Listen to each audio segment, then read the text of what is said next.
We've been asked to do a update on this 900 watt off-grid system I did a while ago. Those are 150 watt panels each at 12 volts.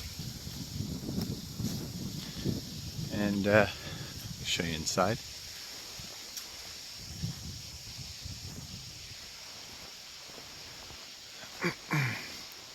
I was able to get my lawnmower generator here. I got it all fixed up. It works great with keeping the batteries up in the system if ever needed. I was using it here to charge the trailer battery because I was using the furnace at night because it's quite cold. The sun's coming in and out because it's pretty dang cloudy. We were up last night. My little girl was watching Donut Man on TV.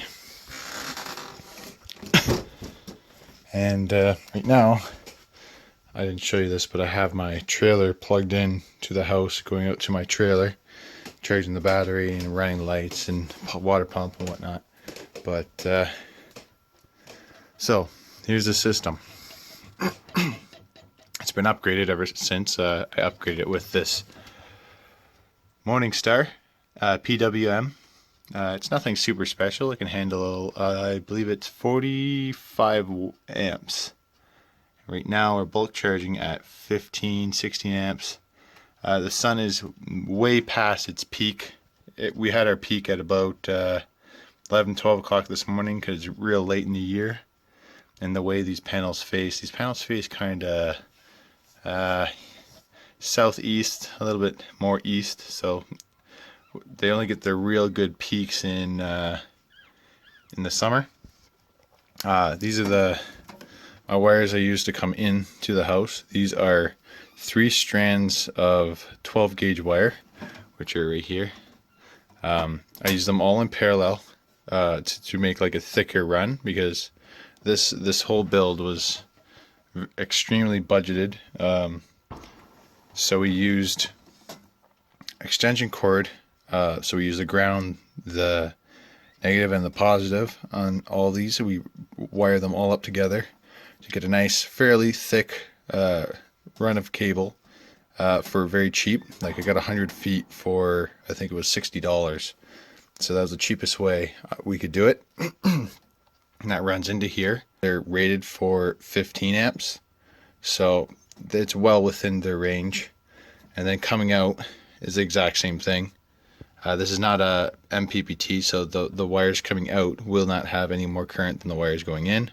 And I've already tested it on like the most powerful days that we've had in the summertime that don't even get warm, not even a little bit. None of the connections get warm.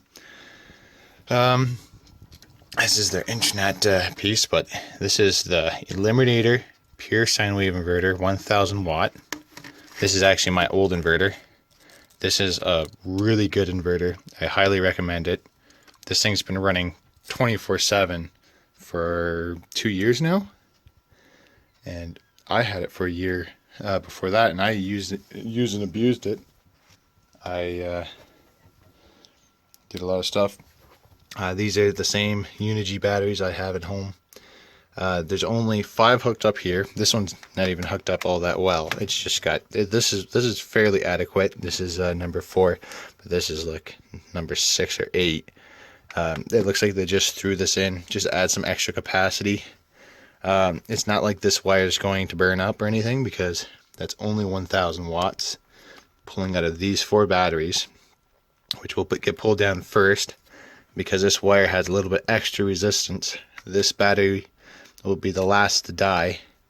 It's not ideal, and these batteries essentially would most likely die before this one does, but this is what they had.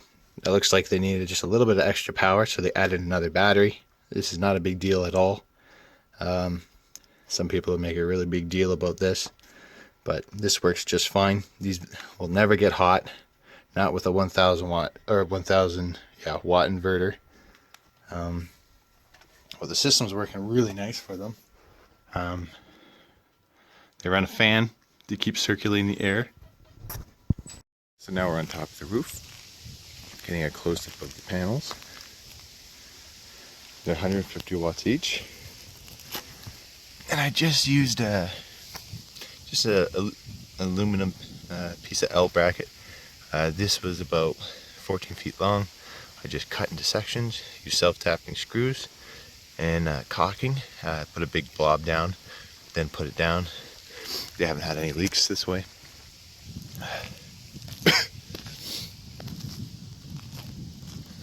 They need to be cleaned. I have these type of, whatever these solar panel connections are, I have the extension cord 3-wire strand going in. I've just put some goop around it just to help keep the water out.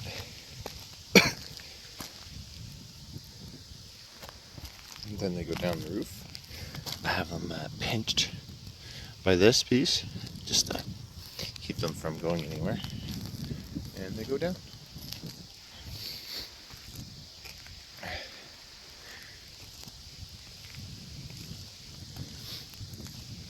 These panels are not any super good name brand. I don't buy name brand panels just because they're so expensive. Even if these only last 15 years, say in comparison to the really expensive ones, which I think they will last longer. If something happens to these, I paid less than half the price of an expensive one.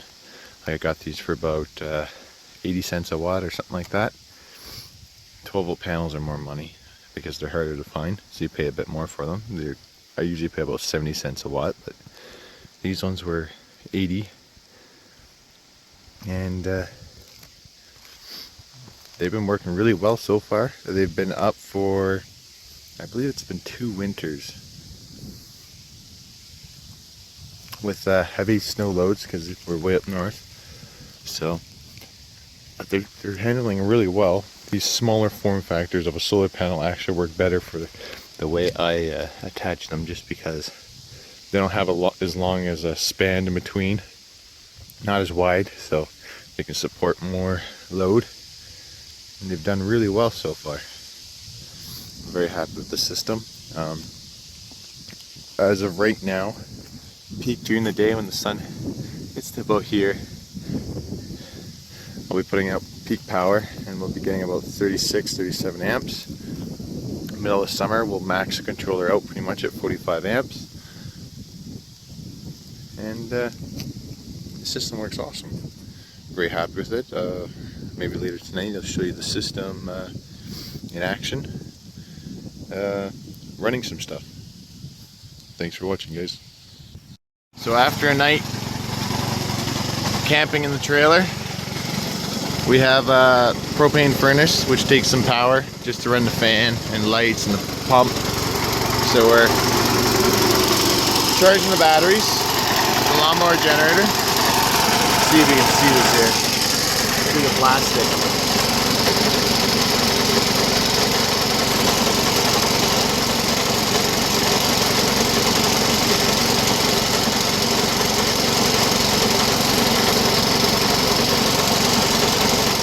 13.2 while being charged. I also have the pure sine wave inverter running in just for whatever we need to run, charging cell phones and whatever. And what else I use is my light bulb power box. This is for the baby monitor, and I have a fan that we run all night long just for a white noise for the baby. With the pure sine wave inverter, 300 watt. We've used 42.7 amp hours in the last 2 nights, so that only brings us down to about 80%. And this is what it's at so far. We put 50 amp hours into it. It's at 12.4 volts, so we'll probably end up close to 20 amp hours we used last night out of this pack. And using this 1000 watt charger, I'm only charging at 17 amps. I could go up higher, but it's better. Slower charges are better. And I'm just charging it off my Jeep's battery because it's got enough power to charge 20 amp hours or so into there. And then when I drive it, I regained all my power that I used up. And that's the system. Actually, what I was running, I had the trailer plugged into the house before as well, just because the big battery in here died, so I just have this little AGM battery, which does a pretty good job, but it doesn't last super long. You can probably get, if out of one full charge, you can probably get one night out of it. So, yeah, and that's my camping setup. Just thought I'd share with you guys. Hope you guys enjoyed this video. After 2 or 3 days of mostly cloud, finally got a somewhat sunny day. A lot of people staying in the cottage right now, but I was able to get a few of them to go do something else. I'm gonna make a video just because I prefer not to record in front of people yet. Guess I don't feel confident enough, but the batteries got 18 amps going into them at 12.8 volts. That's actually not very much. Usually we get about 35 at this time. Maybe it'll be a little bit later in the day. This is day 3 up at the cottage, and the final day before we go back. So how many watts are we pulling right now in the house? So probably say 0, so almost nothing, just the routers running and stuff like that. But everything works in the house. So we got a couple lights on, like they normally would. It's only 1,000 watt pure sine wave inverter, and now we got 22 amps coming in. House still says it's 0.0. Still running the lights like you normally would. And even with that 1,000 watt inverter, you can run stuff like a microwave. Make sure there's nothing metal in here. Ooh, maybe I will take that out before I turn it on. Let's see. Just go for 11 seconds.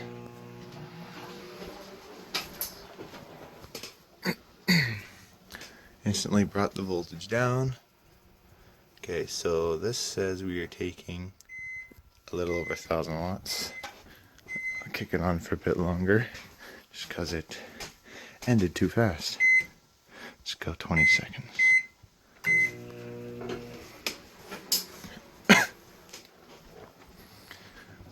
Voltage is 12.4. 1,100. Oh, that's 11.7 inverter. 1,100 watts coming out of a 1,000 watt inverter. So this inverter does surge approximately 1,000 or 100 watts of me.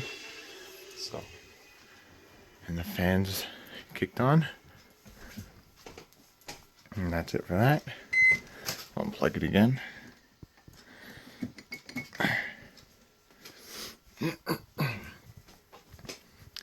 Turn all the lights off and watch the voltage bounce back up. Putting 24.2 amps in, 12.7 volts. The system is working nicely. And if the power goes too low, they have a backup 2 batteries that they can just run booster cables to, and that's the backup system. The next few days are supposed to be rain, so we're going to try and conserve power the rest of the day and let this voltage get up there.